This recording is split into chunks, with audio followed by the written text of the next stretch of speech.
we're here on site in New Bedford, Buying SouthCoast Real Estate.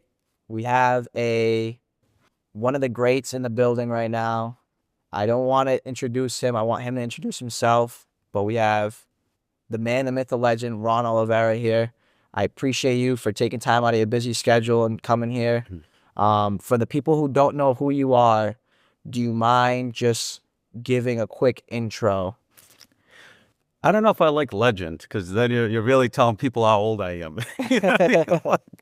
I like the guy behind the scenes, Ron Oliveira, Team Rosso, Remax Vantage, owner of the local Remax office in our area, builder, developer, property owner. Been doing it for over 30 years.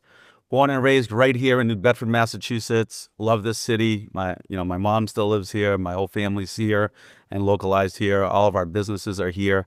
But yeah, just a kid that grew up in the city and chose to make my living here. And I'm grateful for you having me on here. I love getting our information out and content out to people that are looking to get into our businesses, and we're here to consistently provide value to our community.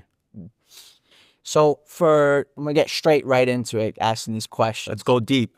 Go.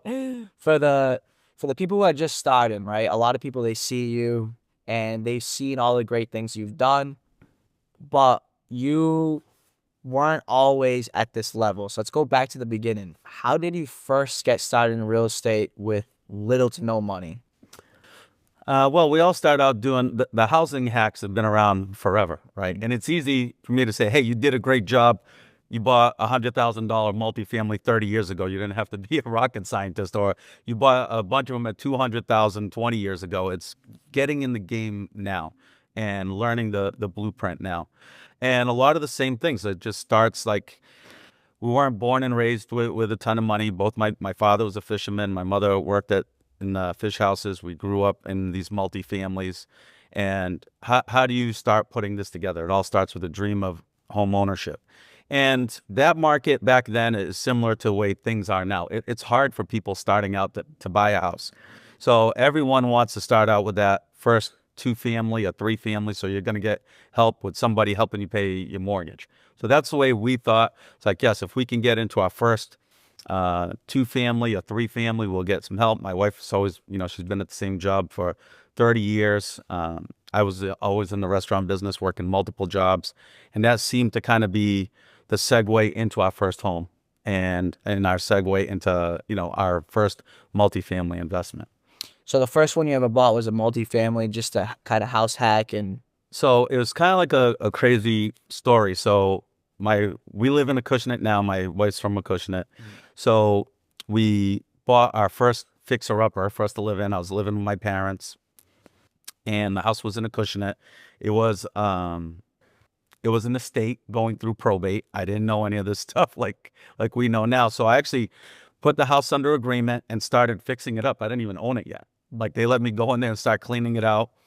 And then my attorney called me and said, hey, we're not closing on this. And I'm like, what do you mean? We have like our life savings into this house already, right. Back then. And it was like the cheapest house in the Acushnet. It was like boarded up, but it's right up the street from my in-laws. And, it's where we want to live. So I'm like, how long is this going to take? I said, we're supposed to close next week. And he started laughing. And he's like, they have 9 heirs from here to California. Wow. And he's like, this is going to take, he's like, I don't even know if I can get it done.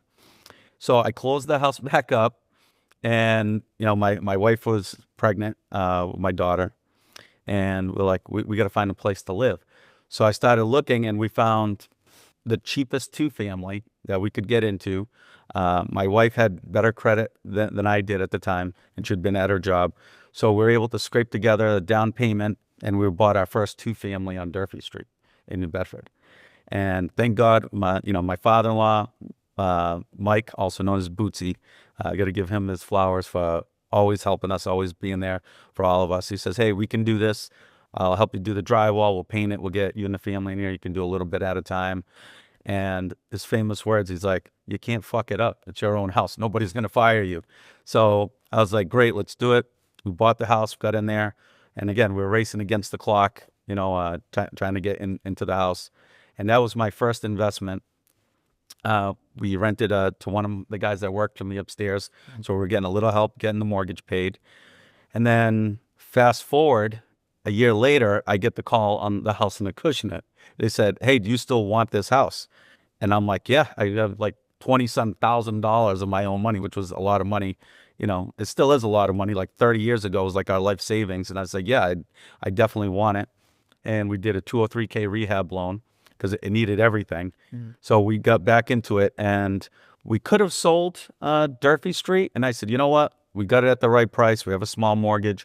We can keep it and start, again, realigning our goals," and said, make that our multifamily investment, get that passive income, and have the best of both worlds.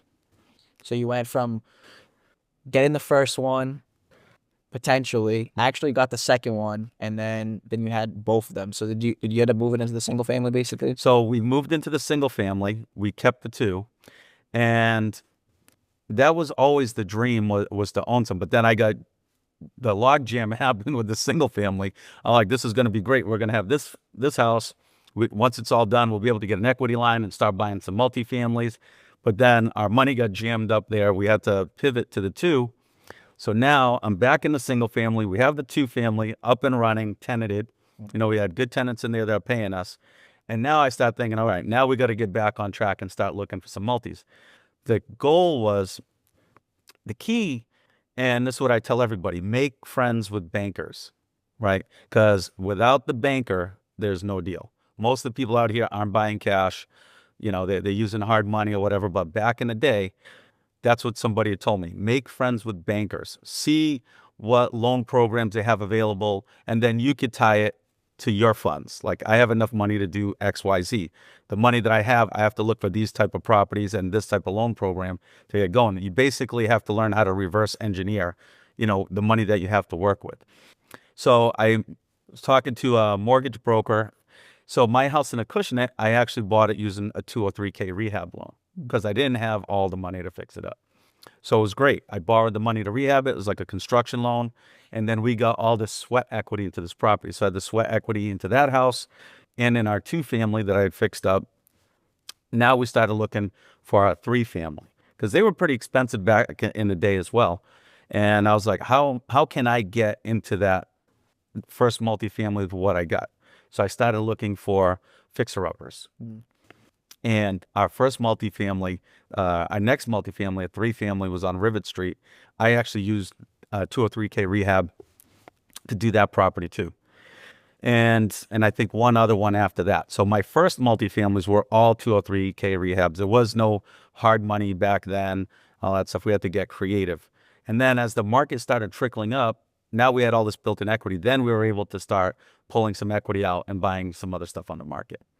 So even back then, you were taking some big risks because you're doing 2 or 3K loans on these properties, and you're hoping the value, maxing out credit cards, trying to just get through the rehab, because in all these things they don't give you the money up front. You have to do the work and get through part of the rehab.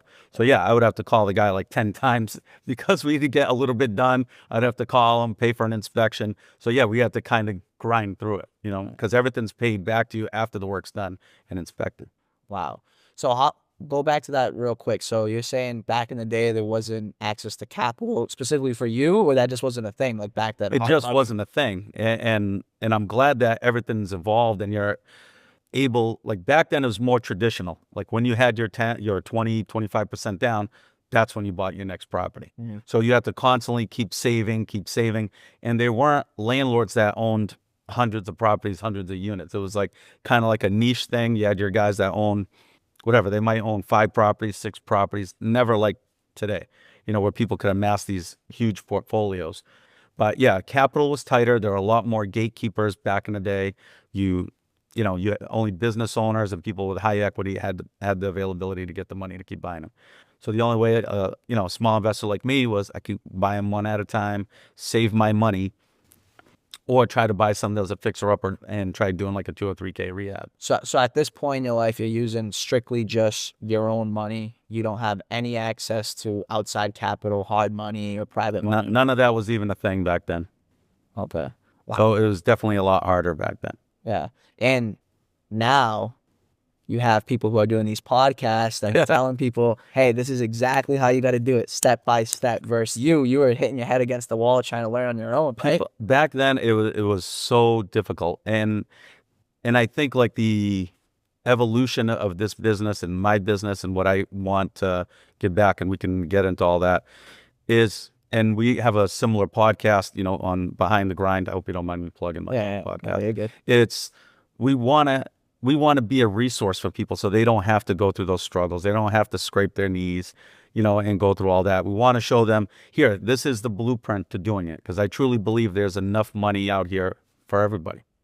But back then there are a lot of gatekeepers that want to keep everything a secret, keep the access to the capital, the relationships to them, where now there's a lot of people, including myself, showing everybody the blueprint, getting people in the room with other people that'll give them the access to the money. We just did training this morning on hard money, goals into the new year, meeting more investors, giving them the blueprint on how to navigate through a flip or how to use the BRRRR method, which I still think is the best way for people to acquire wealth and acquire properties.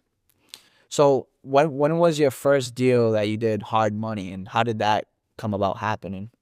Like, how many deals were you in, and how much experience did you already have before you started using hard money? So it was actually after the crash. So I used to be in the mortgage business, and I was working. My business has always been mostly investments, right? Until the market crashed, and I said, yeah, I'm selling the most units out of anybody, but we're not making any money because they're all $60,000, $70,000, and the commissions were really small. That's where I started doing more residential. But I always had a huge book of business with investors. So when money started tightening up, banks started shutting down the doors during the crash, the investors still wanted to buy. So because I was in the mortgage world and in investment world, we started making new relationships with people. There were a lot of people who had a lot of private equity. So it wasn't a hard money. It was more like a private equity financing, right? Individuals loaning out money. They came to me like, look, we know you sell a lot of investment property. If any of your guys need money, let us know. We'll do short-term loans so they can get their end financing, because everyone wanted to take advantage of the market.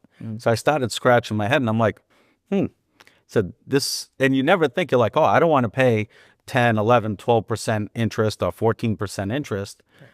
But if the formula works, why wouldn't you do it? If you could buy more properties every week, add them to your portfolio, and you have an end game to refinance, why wouldn't you go all gas, no brakes, and just keep acquiring properties? At that point where there's so much opportunity, the market was flooded with these properties, why wouldn't you take advantage of it? And I think that was it, like getting a quick understanding of that, sitting down, having those relationships and establishing the end game.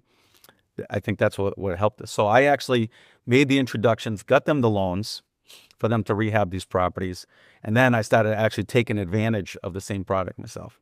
So you kind of like were one of the first people in this area you created your own product, basically. That didn't even exist back then. Me and several other investors, after the crash, we were buying everything that came on the market after the crash. And then people actually came to us and wanted to fund us. Institutional lenders actually came to us and wanted to fund the acquisitions. So a lot of people, it's been, in recent years, it's been a lot of highs. So the prices just keep going up and up and up and up and up. You've been through a few highs and lows, right? 3 cycles. And I don't want to keep saying, because then they're going to figure out how old I am. But yeah, we've been through 3 cycles. So crashes. How has things changed? Like, say, this is what you did on the first one, second one, third one. How has your investment strategy changed since each one? Or has it always been the same? When that happens, you just continue to buy and buy and buy? Well, I think there's a time where you're buying for resale, and there's a time that you're buying for a portfolio hold. So back then, when the first crash is what really became the eye-opener, when, I just walked into like an auction. I saw it in the paper. They used to post them all the time. This is when they had like a real newspaper delivered to your house. I would see mortgagees sale of real estate. I'm like, oh, let me go check it out. And I sat in on an auction, and I watched a 3-family in New Bedford sell for $15,000. Wow. And I'm like, how can this house sell this cheap? So I started reading back in the day. Those of you guys that, if you go into the history books, see Carlton Sheets and Tom Vu and those guys, those late night infomercials. I started buying their kits, and I'm like, this is the way I have it in my mind. You know, these are the places to go buy these properties at a discount. So again, back then during the crash, I already had got it in my head that this is going to be the segue to getting the acquisitions. But all I had to do was start figuring out the money piece. And again, you know, get the gut to do it. So that was the first crash. It was really bad. It was like in the 80s and 90s. I was still like kind of young. Then the next crash came after that. You know, when we started seeing prices falling, that's where I started learning the money. At that point, I already had I caught the market as it was ascending, and we were able to buy and refinance some of the properties that we had. So I was able to double my portfolio, because back in the day, I could I could have 10 properties, my wife could have 10 properties, and we could have 10 together. So we maxed out that opportunity. Again, make friends with bankers, you learn the system, see what fits the box at the bank, at their banks. Mm-hmm. So during the next crash is where we started getting a lot more investors. Everyone wanted to take advantage of it, but they needed people to run them, manage them, help get them fixed up. So that's where I started building partnerships and amassing our portfolio, where it was the biggest that it ever was to date. Mm. So how did you know when to start selling? Like, or was it always just buy, buy, buy, buy? Because in that time frame, like say right now, I've heard a lot of stories, like war stories, people say, where they were floating these properties because they couldn't even afford, to pay their electric, their gas, their water. So things were getting shut off, but they were just floating their money to essentially hold on to the properties. They were just paying the mortgage strictly. Well, you never buy a property if the numbers don't make sense, right? And you only sell if you're buying bigger. Otherwise, yes, you have the tax implications really quick. There's really no reason to ever sell. So depending on your partnerships, and I always tell everybody, you have to have these hard conversations up front. It's real easy to partner with everybody. Everybody throw money into a bucket and let's go buy this stuff. But your goals really have to be aligned. You know, there's a million people that would love to partner and get into this, but your goals really have to be aligned. Is this a short-term thing? Are we all getting out when they hit a certain price point? Is this a forever play? Are we going to keep holding on to these? So I was fortunate to have the best of both worlds. Mine was always a long-term play, and I was always the realtor in the middle of it. So I was able to make a commission when we bought it, make a commission when we sell it, and the in-between. So having those conversations up front is very important and the key to every relationship. Because if you put a business plan together to scale and you have an exit strategy, you have to commit to it. You have to get there. And that's what happened. Me and certain partners of mine, they said, look, we bought it for 100. When it hits 200, we're getting out. And then there were some, when they hit 300, we're getting out. And I respect that decision. Mine was always a long-term play. It was like, if I can hold onto these and pay these off and scale up and maybe trade up some of my 2 families into 6 families as time went on, and I was able to get more doors under one roof, this was always a long-term play for me and my family personally. So when that point came, did you just start buying out partners? Like, hey, okay, no problem. You want the 200? I'll give it to you. I'll just pull it from this one. No, I think draw on the market. A couple of them, they offered the option to be bought out, and then some of them we made the decision to just go on the market and sell. We got into it together. We get out of it together. Yeah. Well, this way, there is no animosity. That makes sense. What's the highest you ever had as far as like unit count? Just under 1,000. 1,000 units? Yeah, just under. Wow. And then what are you at right now? Current? A lot. A lot. Yeah, we're not there, but definitely less than that. Yeah, less than that. Okay. Probably somewhere in the middle. During that time frame, a lot of people were quitting. They were selling off their assets, and it seems like you were always in the back of your mind. This is what I'm doing. I'm here for the long haul. How did you have that confidence to continue? Like, what were you telling yourself in that time frame? Because I'm sure a lot of people, maybe your friends or your family, are saying, Ron, you're nuts, Yeah, people still say that now. Business isn't for the faint of heart. So how did you get through those hard days where you're just like, man, this is tough? Yeah, when you get a stack of Eversource bills and a stack of water bills and you're chasing rents, um, the numbers always have to make sense. If you spread yourself thin, you have nobody to blame but yourself. So, and I tell everybody, it's easy to buy. You really got to condition yourself. Know the numbers, real numbers, and anytime you stretch those numbers, it's where you leave yourself kind of vulnerable. Mm. I never bought a property unless the numbers made sense, unless it cash flowed, because I always ran the best and worst case scenario, right? If a tenant leaves or two tenants don't leave, because even a three family, one pays on time, one pays slow, and you're chasing the third floor, or one of the floors, right? So I have to be able to pay my mortgage, and that's what I tell everybody. The one relationship you always got to keep is with your banker, because if you maintain decent credit, pay your mortgages, and maintain that property, every month you make a payment, you're building more equity.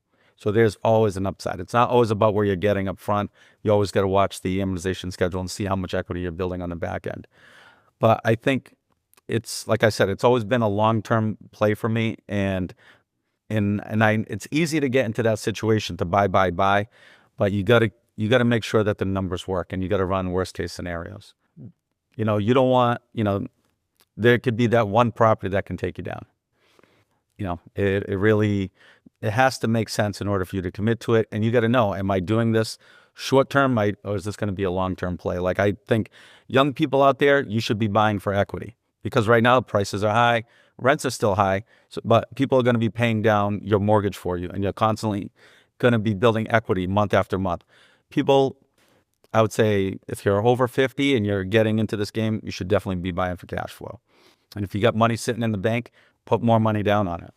Make sure that cash flow is coming in and you're paying down that property. You should only be buying for cash flow. So there's a lot of things like you said, back in the day, hard money didn't exist. That's a tool now that's in your toolbox. What are some things that, as time goes on, you've been adding to your toolbox that you try and teach young people who are up and coming? Say, hey, you should try this, you should do this, you should do that. I've had a lot of success doing this. What's some stuff that a lot of people overlook that you kind of preach to the young up and coming entrepreneur? Well, I tell everybody, they keep waiting for the market to come down. So, like, having friends with realtors who really study the market, it's really easy to get your real estate license, right? You take a 40-hour class, you pass one test, and then you're in the game. But you should align yourself with people who are really studying the market, really studying numbers, key performance indicators all the time. Somebody that's really buried deep into it and is really studying where things are going. That's how you prevent yourself from getting hurt. That's one thing he taught me. We had dinner, and it was like my Jay-Z moment. I'm like drilling him with questions.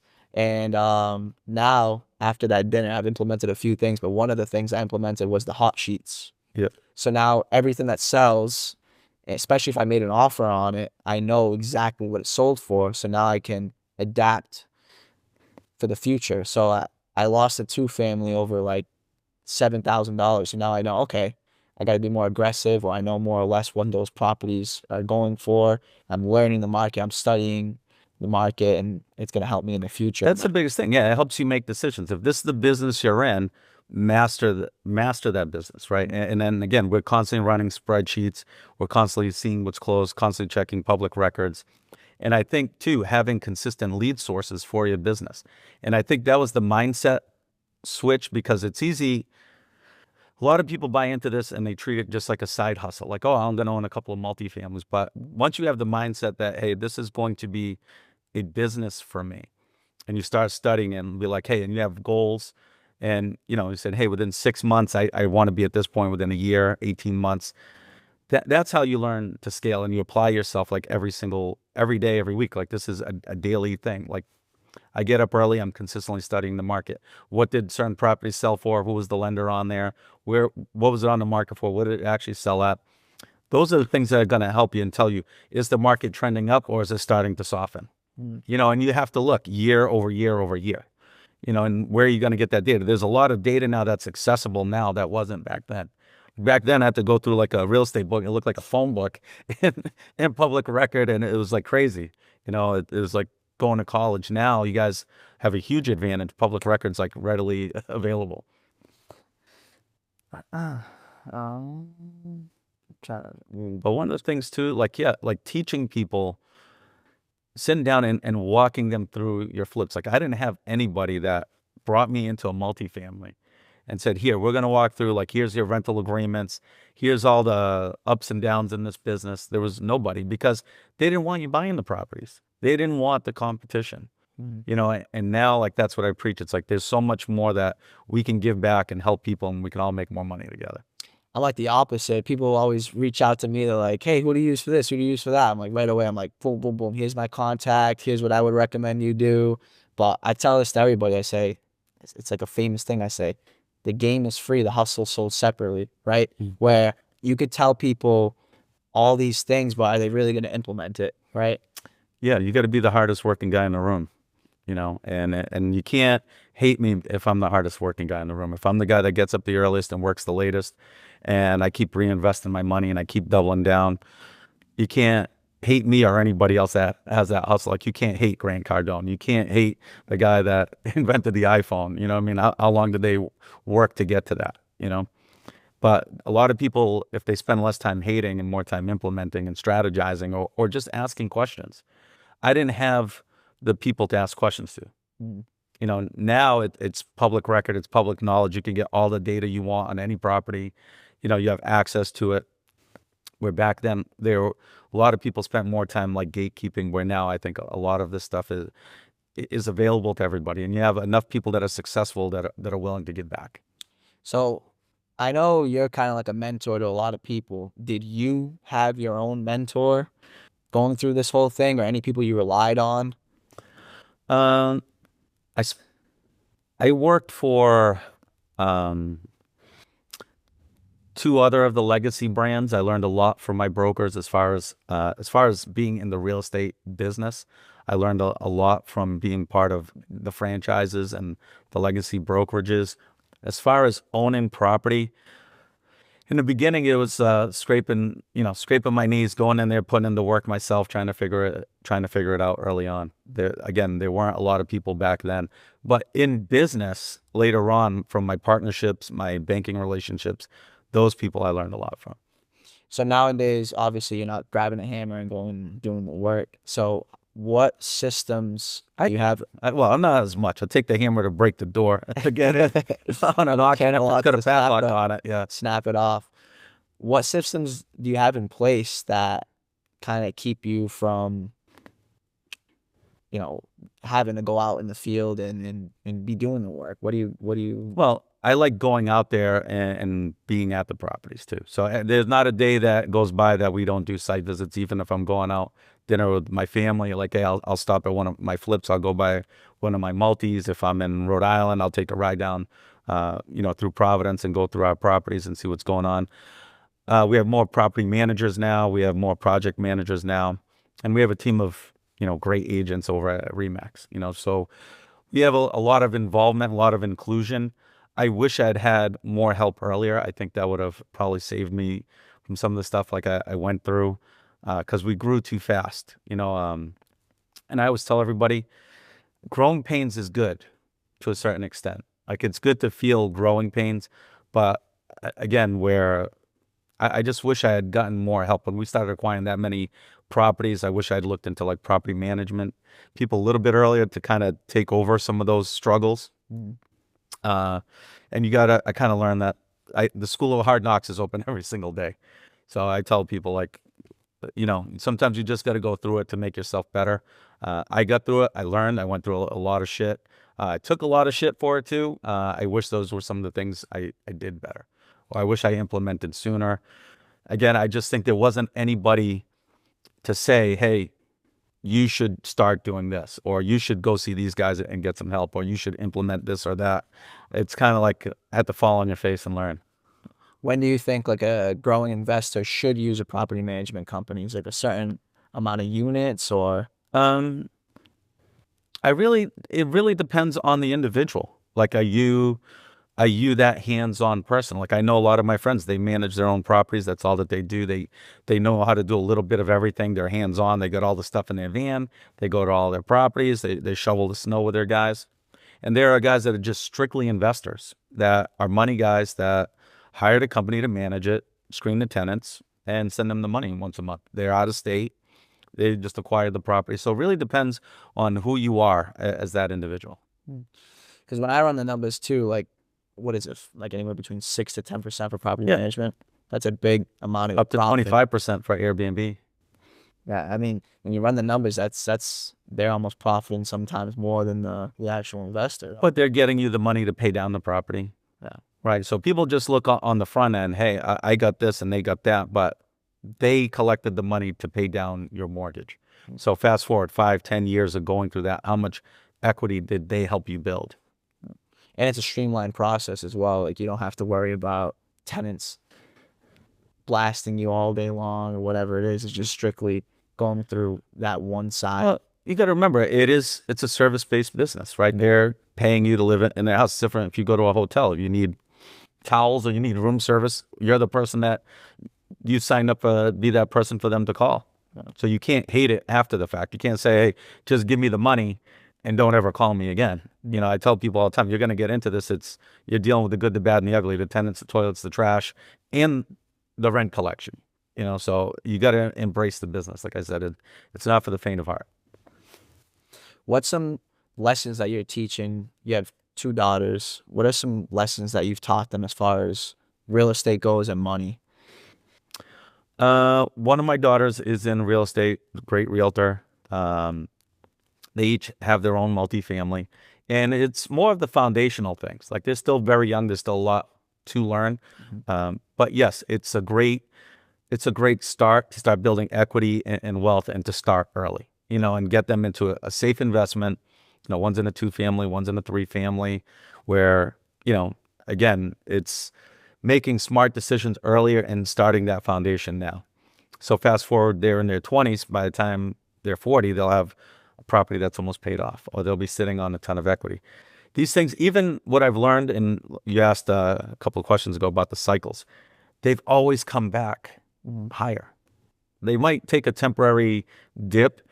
You know, the market might get flooded. It depends, you know, what's going on. And none of those indicators are even happening now. The rate of foreclosures in Massachusetts is so low, it's like next to nothing, right? But even if there was, when they come back, they always come back higher.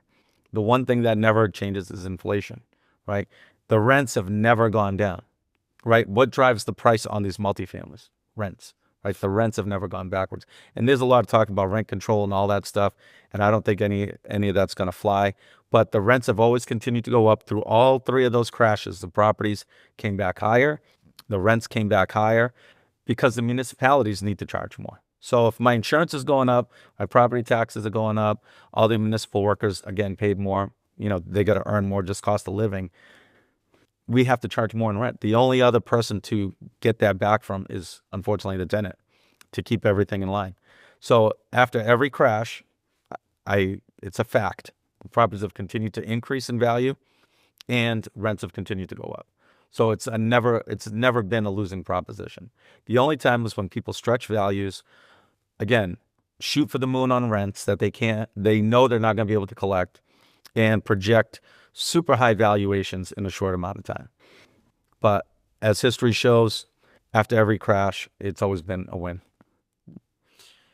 What opportunities right now in New Bedford are people overlooking? Like, if you were to start all over again today, what would you do that a lot of people are overlooking right now? I think that people are worried about buying now because they're saying, oh, the values are too high. They're waiting. Yeah. You never wait. There's always a market. You know, there's always properties out there. Every day, people are finding deals. Wholesalers are finding deals. Auction guys are chasing down pre-auction deals. Every day, there's a market. When your feet hit the floor, there's a property out there for you to buy. And I think the biggest mistake people do is wait. If you're waiting on the sidelines, you're not making any money. Somebody out there is hustling and grinding to get that deal. You just got to be out there chasing it with them and be the first one to get to that door. And I think the biggest mistake people do is wait. But I mean, in general, let's say, for example, like right now, I think downtown New Bedford is a huge up and coming area, and I think it has a lot of opportunity, right? But is there anything like that you kind of... Well, it depends really how far your dollar can go. You know, I would raise... you have to have a business plan. Not everybody can build a skyscraper, Yeah. right? So really, I tell everybody there's opportunity at every level. So if I was bare bones and bare ass, starting from scratch all over again, yes, I would house hack and get to my first multifamily. If I had, however I could do it, whether it's a 2 or a 3, I would get my hands on some sort of investment, create an ADU. If I own a house, you don't have to go buy a property. You can add an ADU to your property if you have the ability to. That's the fastest and cheapest way to increase equity in your home and start getting some passive income. I think that's something that a lot of people are overlooking now. If I own a small portfolio, I'd be like, hey, can I add an ADU to any one of those properties? Shorter investment, get it done sooner, less risk. You already own the property, you're adding value to it. I think I would do that. If I had absolutely nothing, I would find a way to get to my first one. I would get out there. I think it's a strong market. I would start wholesaling from first and build up cash. If I had some cash and I had access to capital, I would start looking to redevelop properties because redeveloping is cheaper than new construction, right? So I think I would look for properties, office space that can be converted to apartments, because the price per square foot on office space is going in the toilet. 60% vacancy rate across the country. I would look to reposition some properties, some mixed-use properties, office space, and convert them into housing right now, because you'll be at a cheaper tax base, and the rents are substantially higher than commercial rates right now on those type of properties. That's what I would look for, and I would start raising money sooner. I would get people involved. If I didn't have the money, I would stop raising money sooner than later, because I underestimated how many people out there love this business, but they love it from afar. They love to invest in real estate. It sounds sexy. They don't want to be out there at the property. So if you got a workhorse that's willing to do it, it's easy to raise money. How would you get the deals if you're a wholesaler? Like, how would you acquire those? It's no secret. Honestly, we built driving for dollars. We built a huge database just doing that. In your car, you download the app, you drive by a house, it's on a GPS, boom, you click a button, you got the database, you got who owns it. You can do mailers to it. So we actually had started paying drivers to drive through certain pockets of cities and towns where they're densely populated. So we were able to build that, and then we just started that mailer list over and over again. So driving for dollars is key, because that's you creating your own database. You can buy different databases. Again, do you want people who are behind in property taxes, probate? All this stuff is available now online, and people just need to learn how to use it. Like, get with somebody, say, hey, I want to search out probate deals. How do I get into the registry database and learn how to find people that are behind in property taxes? How do I get to the Board of Health and find out people that have outstanding violations? Those deals are out there, and again, if you drive by a property and it's abandoned for a reason. Learn how to research the owners of those properties and see if they're ready to sell. Again, there's so many ways the deals are out there. It's just really putting in the time, and that's all that it costs you is time and a stamp. I know a stamp's 78 cents, but 78 cents to make $10,000 is, I don't know what the math is, but it's a pretty good return on investment. Oh, 100%. So you're saying cold calling and cold outreach and driving for dollars. I think there's easier ways than cold calling. You can cold call, but I think there's a way to make better calls. And people just got to show you, because it's easy to download 1,000 phone numbers and 1,000 properties. How can you dig through them? There's a way to scrub those leads, get better phone numbers. And then again, like, regionalize, see where you want to work, find the pockets where you want to work, and keep attacking that area. Because most wholesalers will tell you, where there's one deal, there's 2 or 3 more to find in that same neighborhood. And you'll see when you get a deal come across, the next week there's another one right next to it, and then the week after there's another one. They just keep attacking that area. They keep beating all the bushes there to make sure all the deals come out before they move on. Smart. So right now, how are you getting your deals today? Again, I think we've built up our relationship with a lot of different bankers, a lot of different wholesalers. A lot of it's social media. Like, how do people know to call you? Are you that person that buys those type of properties? So it becomes another segment of your business. It becomes its own identity and its own business on its own. So I tell everybody, when you're for everyone, you're for no one. there's different hats. Like, hey, today I'm wearing my Remax Vantage hat. I'm selling retail real estate. There might be days where I go to the landlord association. I'm going in there as an investor. Am I wearing my wholesale hat and I'm putting properties out there either to buy or sell? Telling people this is what I do. I tell the story how I helped somebody. So it's a lot of it is through social media and marketing. You got to have a plan for each business. You got to compartmentalize what business you're in, and you got to have a plan of attack for that business. When you just throw it all into one big bowl of spaghetti, that's all it's going to be. I know that we're running out of time here, so I'll start wrapping up a few rapid fire questions. At this point in your life, right, you kind of already are going in the trajectory, like you're in the up, right? What still has you going? Because a lot of people just said, hey, I'm all set at this point. I've already done what I wanted to do back then. I'm just going to coast. But it seems like you still got your foot on the gas. What has you going? The people around me. Yeah, I really, and people can call it bullshit. I do it for the people around me. Yes. Do we make money every single day? Yes. Do I like helping people become the next millionaires in our group? And I tell people, you don't have to ask me, ask the people around me. You go through my roster, and so many of those people are now independently wealthy, and we've worked together to help grow that wealth over and over. And I love the come up. I see so many people like yourself, like already evolving and growing into that. That's what does it for me. And I feel like that's what motivates me every day, is like being able to give back to those people, because every day they're giving to my company. Right. So what can I do? There has to be an evolution in their business. And some people don't get it, and some people move on, and some people, it's too much of a grind for them and they're looking for an easier path. But the money and the gold is always on the hard path, and people just have to put the time into it and believe in it. And you have to have a clear vision for your business. And I say, if I stay doing what I'm doing and my business evolves, how many more people can I help every year? And for me, if I help one person or I help 100 people, it's the same. I'll stop what I'm doing to help one person, answer their questions. I'll speak to a group.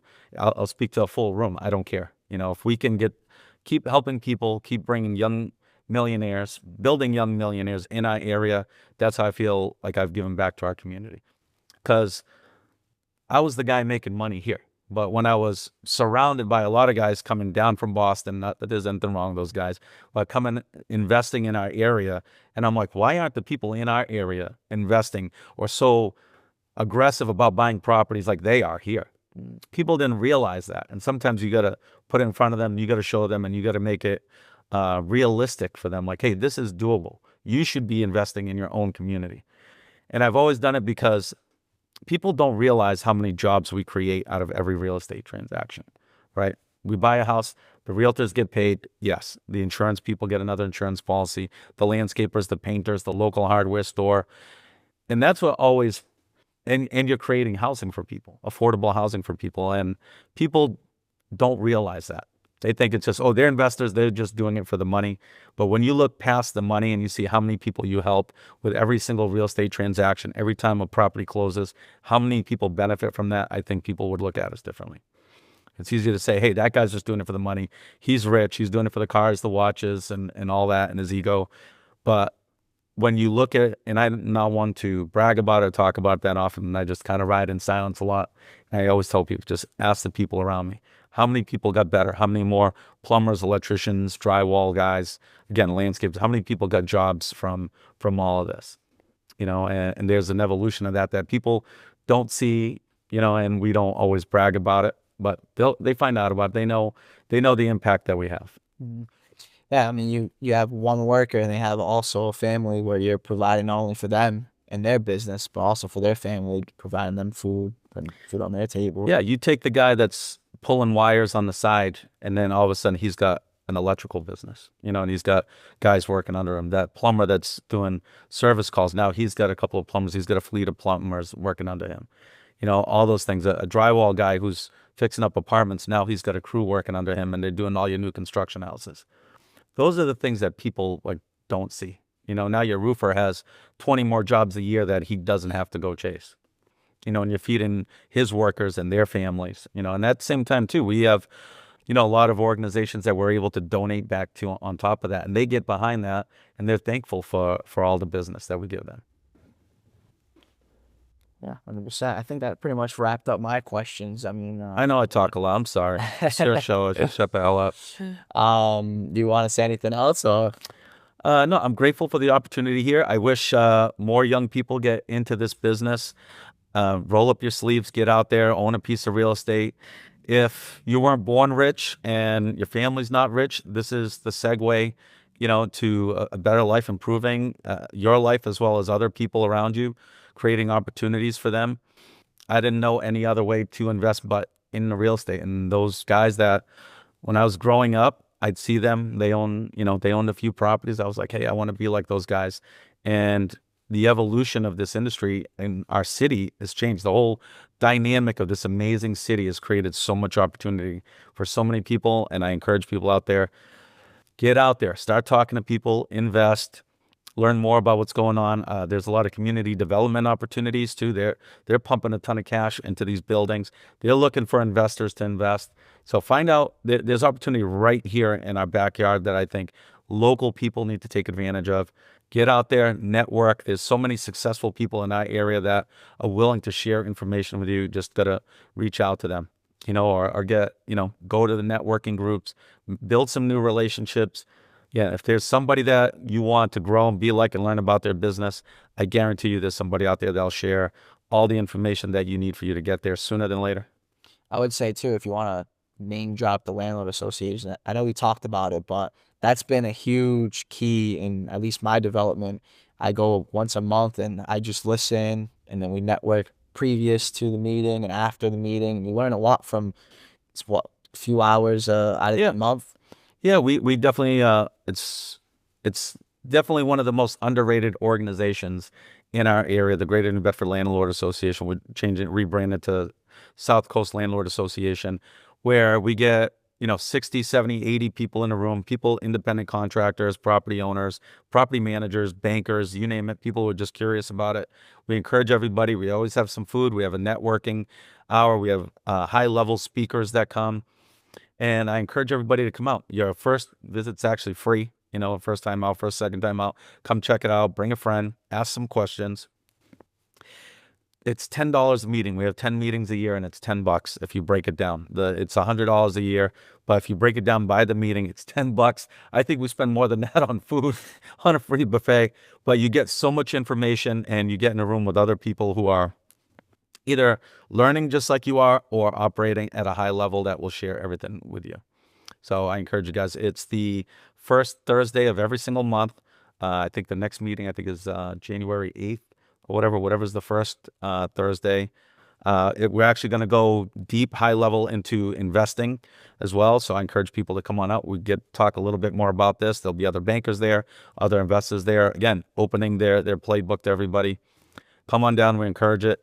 If you have any real estate questions, reach out to myself or Josiah here. We're here to give back to the community and help the people that are looking to invest or looking to buy their first property or to scale their business into hundreds and thousands of units. Come ask us how to do it.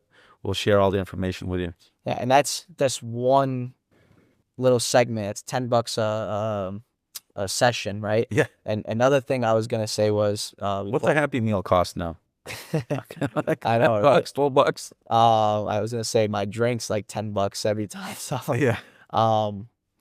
Another thing I wanted to mention though is there's a free way for you to start getting into real estate, and that's essentially semi-free. Becoming a real estate agent, or even just coming in the office at Remax Vantage and maybe talking to one of us and seeing how you could get involved in real estate, shadowing us.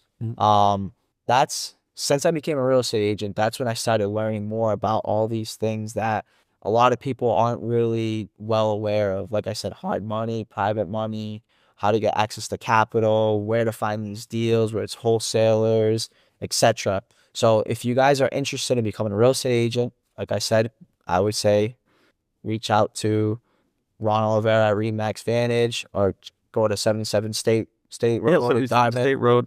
We have 5 offices in the area, everywhere from Wareham to Fall River. We have our own real estate school.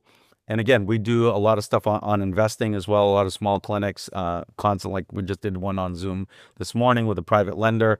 We're constantly introducing people in the finance world to our group. We have 150 agents. I'd probably say a strong percentage of them are investors, are in the wholesaling world, are in the flipping, are new construction. They have real estate portfolios. Again, get in the circle of people that you want to be in. A lot of them also high level retail real estate realtors. You get the best of both worlds there. And we teach you how to scale a business. It's beyond real estate 101. We teach you how to build and scale a business. And I think that's the best environment to be in. I've worked for all the legacy brands. We've gone to tons of trainings, and I'm telling you, it's the best environment if you're really looking to grow and scale a business. Be around the people that are doing it every single day and are going to share their playbook with you. 100%. That being said, Ron, I appreciate you for always man, I love this. coming out. Love this. Anytime, man. Anytime, any topics, you guys reach out, come in and talk about whatever you want. I'll introduce whoever you want to be on here. Let's like and share this podcast. A lot of great content. You keep doing what you're doing. You're killing it.